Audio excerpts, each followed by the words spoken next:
Alright, so in my last video when I was talking, I had a good idea, and I had to go back and rewatch it so I can remember what it was I'd said. But I said what your mindset needs to be when you're building your plan to leave the narcissist, and it needs to be this: you are going to reach your goal as long as you keep trying. But the point that I made was, women are afraid because we've been taught that we can get a better life through a man.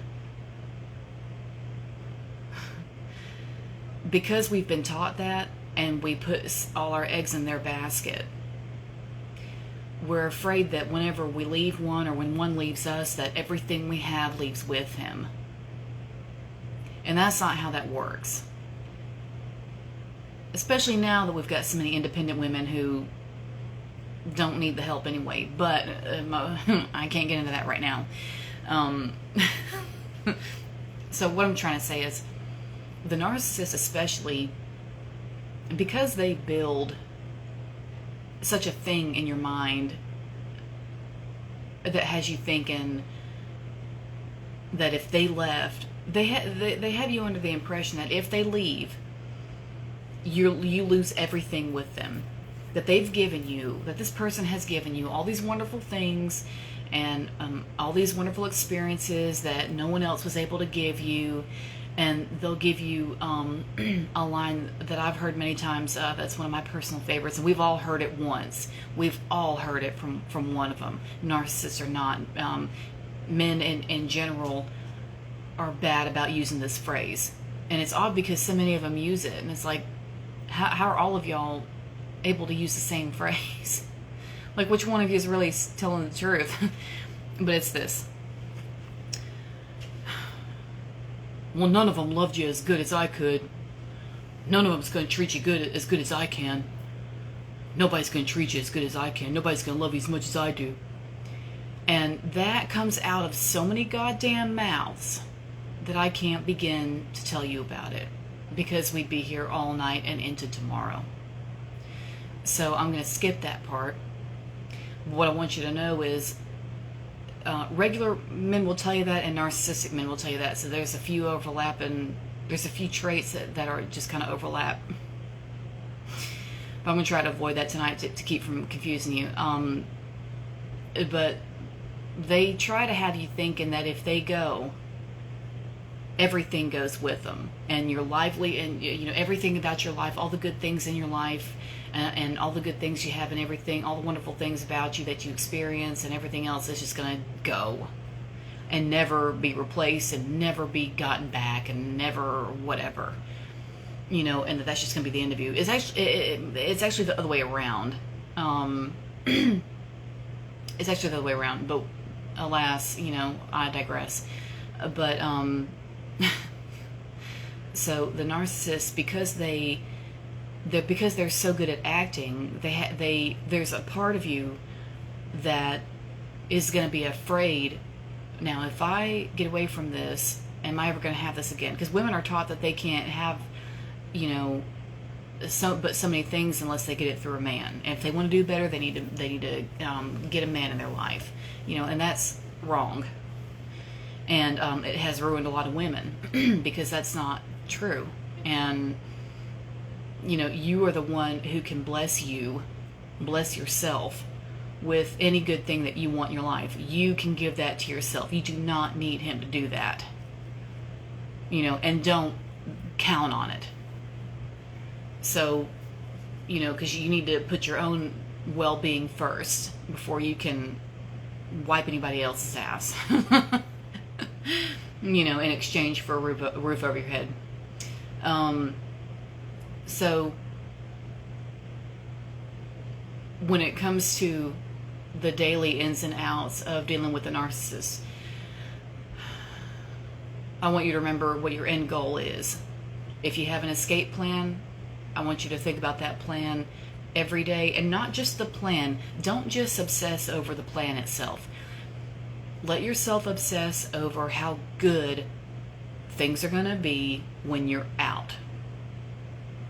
That means when he does something, when the narcissist does something that you can't stand, just remind yourself that in a little amount of time, however much time you've got, to plan this escape, remind yourself that once you're out, you're never going to deal with that again. You're not going to have to deal with any more of that, because you're not going to be living with them, and you're not going to see them every day. And that could be anything. The arguing, the habits you don't like, having to watch whatever they want to watch on TV, all that kind of shit.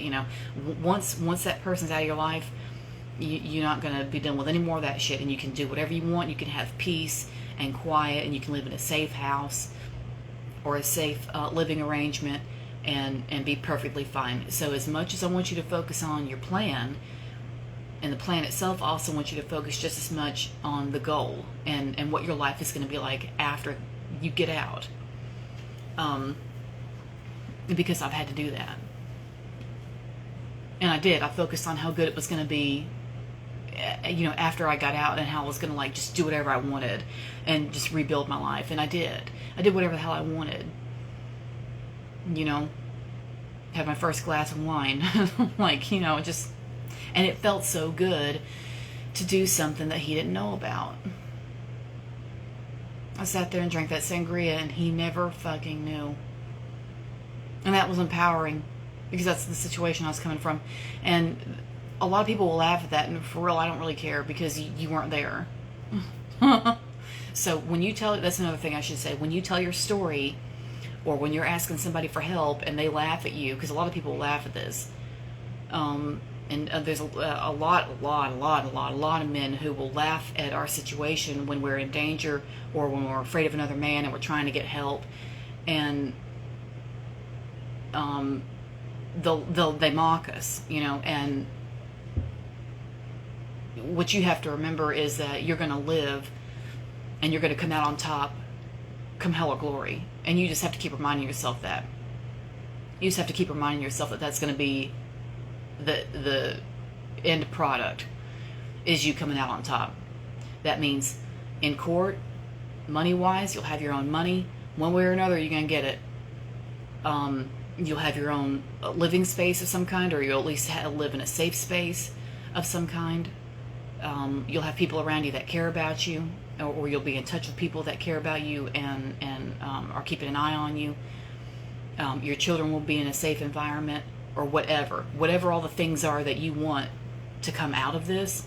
You'll have yourself back, you'll have your body back, and that's huge, especially for women. That's so huge, because we live so much through our body,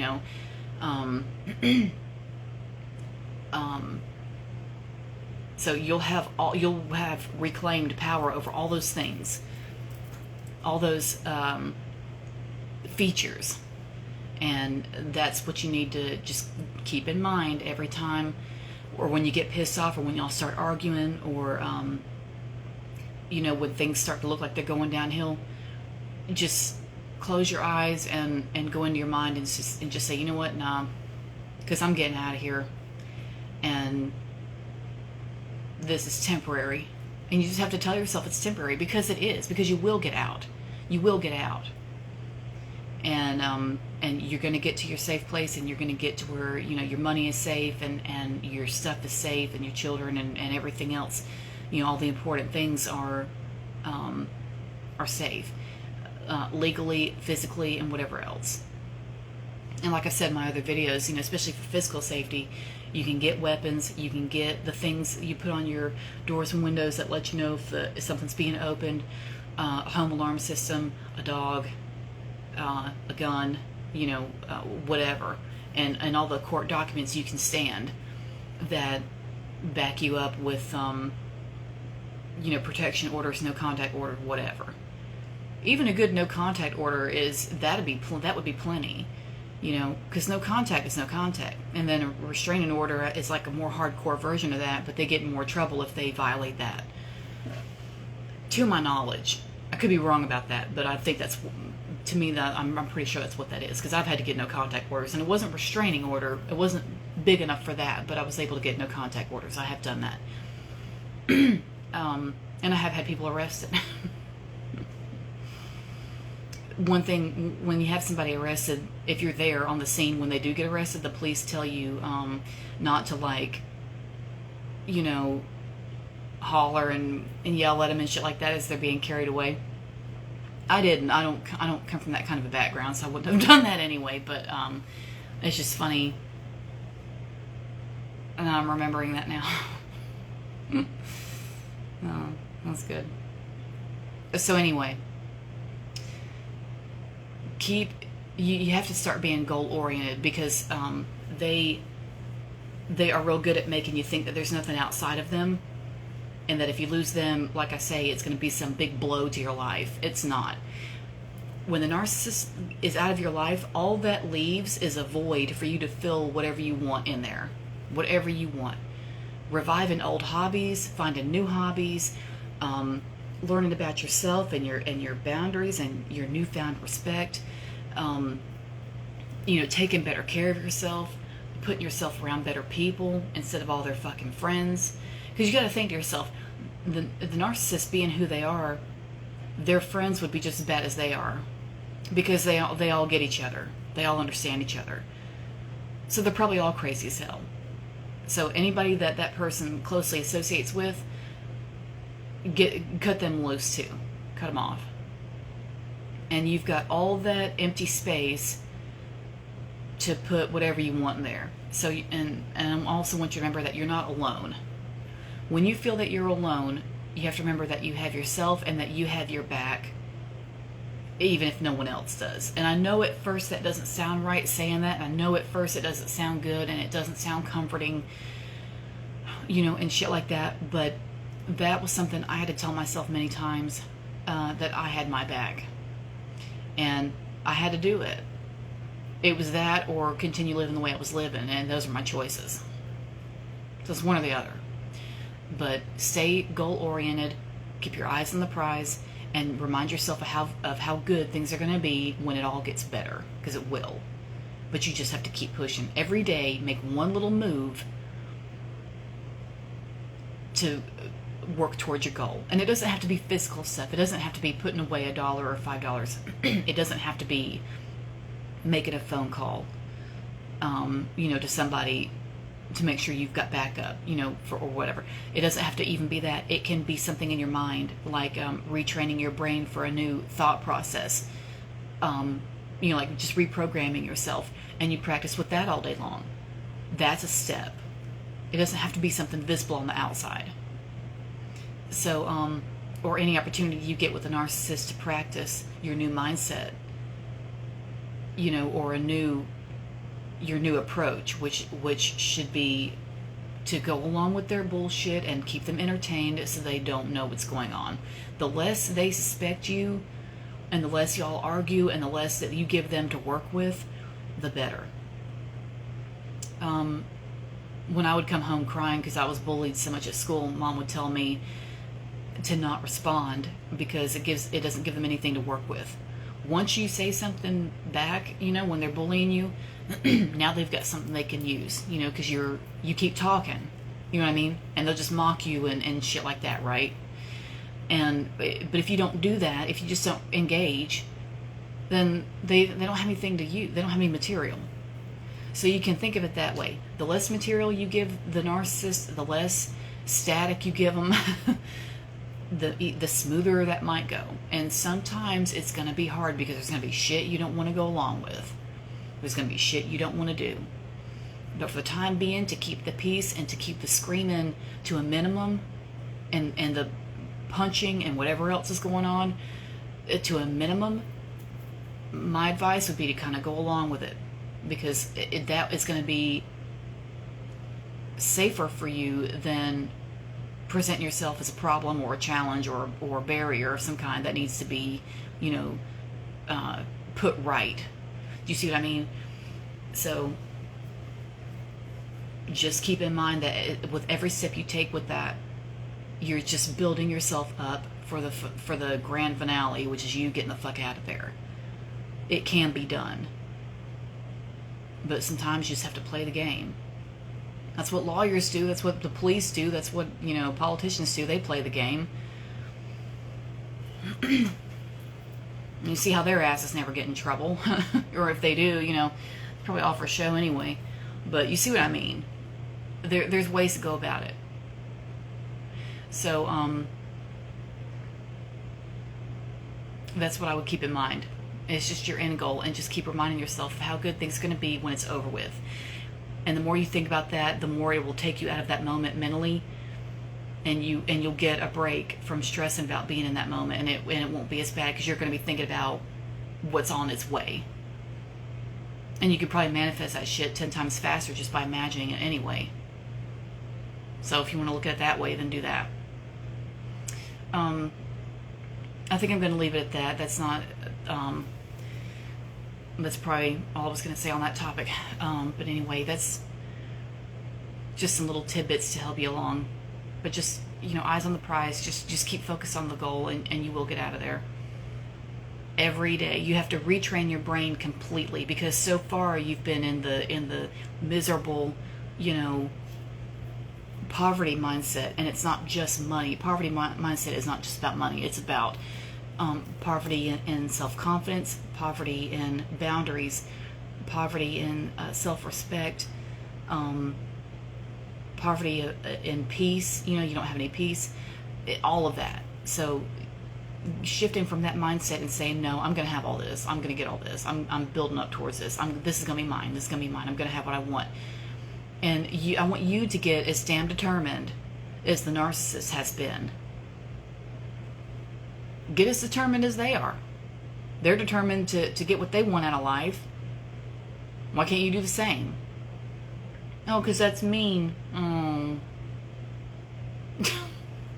You see what I mean? Because you're doing it for you, but it's to rebuild your life. They're doing it for them because they're selfish. It's different. Especially if there's children involved and you need to protect the children, you need to do whatever it takes to put yourself first, because the farther ahead you are, the farther ahead they'll be. That I think about that every time I do something for myself. Every time I do something for myself. Put away a little more money, get the car fixed when it needs it,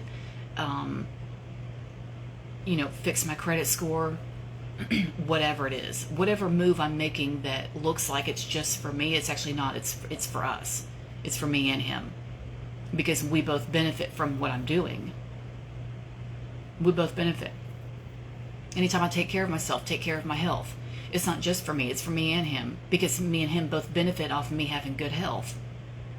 You see what I mean? So it's not selfish, because you've got somebody relying on you who is completely innocent. So putting yourself first for once is not some grievous sin. Don't let anybody have you think, because you've come all this way thinking that you're selfish and that you need to take care of everybody else and blah, blah, fucking blah. And it's time to hang that up. New mindset, completely. New mindset. So no more of that selfless, martyrdom bullshit. We're not doing that anymore. That's because that's not getting you anywhere. That got you the narcissist who has just about ruined your life. And that's just not part of the plan anymore. So keep that stuff in mind and build on that. Get a piece of paper and a pen and just write down everything you can think of that you can do. Write down what you want your new mindset to be. Get a journal and write about it every day if you want. Write about the struggles you had and how you plan on, write about the struggles you had that day and what you told yourself to get through it. And one day you can look, and as you're writing it, remind yourself that one day you can look back on this journal and say, you know what, I remember those days, but I've come a long damn way. And just let it be that. Just let it be that. One day your grandchildren might want to go back and read that and learn about you and the shit you went through and how you got through it. And that might serve as a guide for them. You never know what kind of impact you're making when you just change your mindset. You never know what's possible. But you just have to practice at it every day, and you just have to do it. You just have to do it. The same way Wim Hof says, when he makes fun of people that say, "Oh my, I can't take a cold shower, that hurts." And he said, just fucking do it. He mocked everybody one time, and he was like, oh yeah, so I get a lot of messages about, how do I start out taking cold showers, what's the easiest way to start out? And he was like, well, you get in there and you turn the water on and you just fucking do it. And I like that because, he doesn't fuck around. And that sometimes is the kind of mindset you have to do. Sometimes you have to be rough on yourself. You just have to, because you have to break free from patterns, and that's not always a gentle break. It's not always a gentle break. You just have to make yourself start doing different. You want to start exercising, you want to start eating better. Sometimes you just gotta do it. You just gotta do it. And I know it's hard, but you have to remember, like I say, what your end goal is and what you're trying to get to. And is that end goal worth the work you're doing right now? Is that end goal worth the choice that you could make right now to work towards it? Is it worth it? The move you're about to make? Yes or no?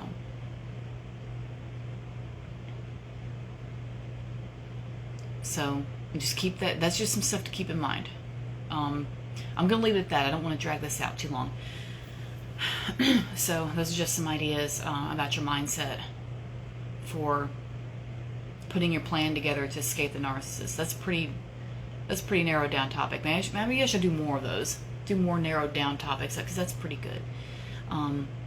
But I hope that helps. I hope that gave you some ideas. Just sit down with pen and paper, and every time you think of something, write it down. Or if you make notes in your phone like I do, make that note the moment you think of it, because that's when it's right. You're getting it right at the right time. Your brain will start to lead you after a while in the right direction. Once you start programming it to think the way you want it to think, it'll start giving you what you want. And I know that for a fact. I have done that. I don't tell y'all anything that I haven't had to do or tried. So keep that in mind. You can reprogram it. Make it do what you want. Because that's going to be the only way you get out. And that's it. So, like I say, I hope that gave you some good ideas. And thanks for listening.